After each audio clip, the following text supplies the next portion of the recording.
Supongamos que eres un maestro de español y como proyecto final le das a tus estudiantes que escriban un ensayo o una biografía de un personaje en su vida que ellos admiren. Ahora, la gran mayoría de estudiantes escribieron acerca de gente famosa, como por ejemplo Shakira, Maluma, Kim Kardashian, pero quedaron unos tres que hicieron biografías acerca de personas que tú no reconociste, que son como desconocidos. Entonces, eso te llamó la atención. Los mides cuidadosamente y te das cuenta de que tienen mucho en parecido los tres ensayos. Es más, se parecen tanto así que hasta comparten oraciones palabra por palabra y el mensaje básicamente es lo mismo. Ahora, ¿qué sucede? Que se te prende el bombillo en la cabeza y dices, seguramente alguien aquí se está copiando de alguien, ¿verdad? Porque esto está muy extraño. Tendría que ser mucha la coincidencia para que sean tan parecidos los ensayos. Luego de interrogar a cada uno de los estudiantes, te das cuenta de que pues realmente nadie quiere confesar nada, nadie quiere admitir a nada. Entonces la pregunta viene siendo, ¿sería posible descubrir quién escribió primero y quién copió de quién al hacer un análisis comparativo de cada una de las biografías? Bueno, más o menos de eso es que se trata el problema sinóptico de los evangelios. Así que no te vayas para ningún lado, comencemos en el intro e inmediatamente comenzamos.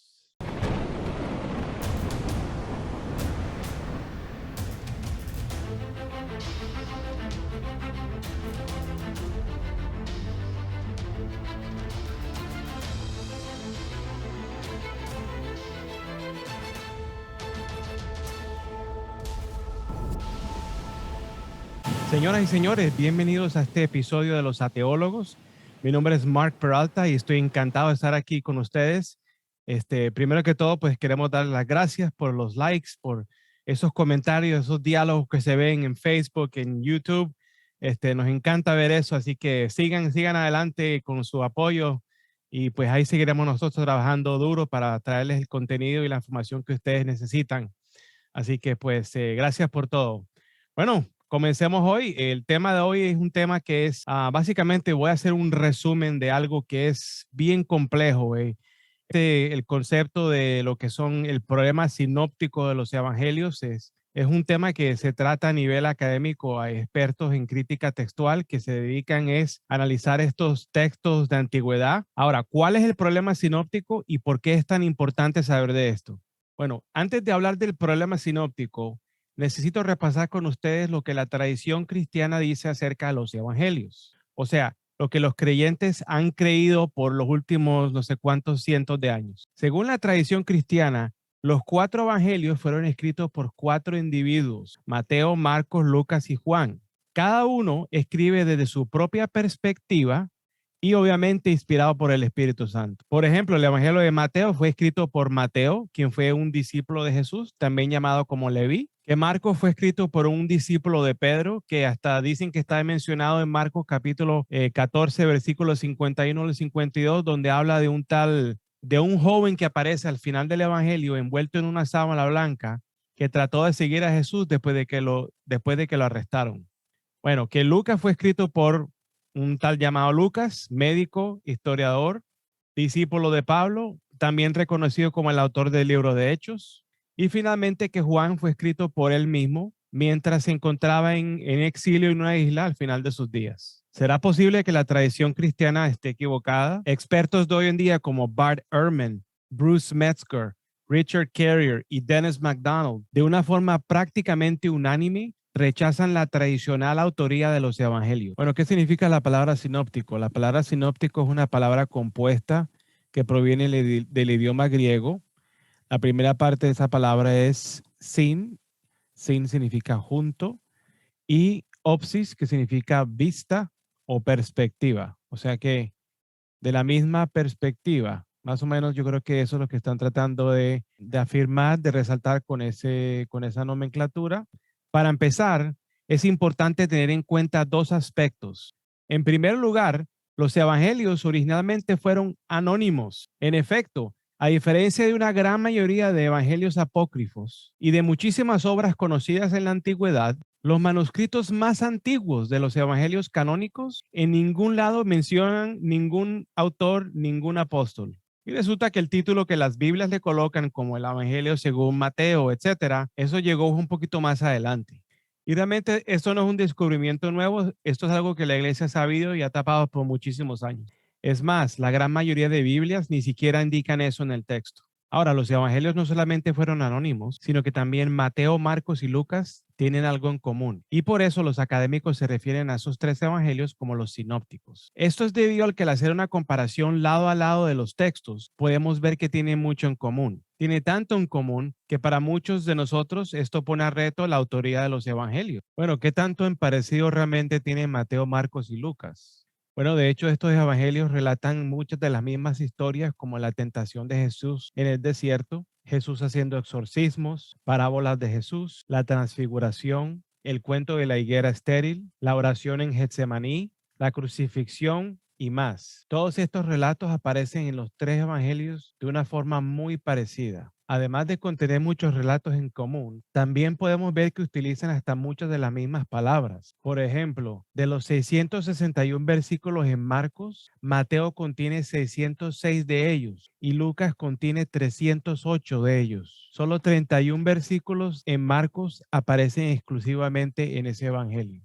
Los demás son todos compartidos entre Mateo y Lucas. Ahora, ¿qué pasa? Que dicen los expertos que este fenómeno es virtualmente inexplicable, a no ser de que esos escritos provienen de una fuente literaria común. Es decir, que en gran parte, cada uno de estos evangelios no pueden ser originales, sino que seguramente existió uno o quizás dos preevangelios, si se les puede decir así, antes de que existiera cada uno de los evangelios en la forma en que podemos encontrarlos hoy. Y la razón por la cual se postula la existencia de un preevangelio es a raíz de lo tanto que los evangelios tienen en común. A no ser de esto, ¿cómo pueden explicar lo tanto en que se parecen? Utilizaré como ilustración el próximo ejemplo que Bart Ehrman da en su introducción al Nuevo Testamento.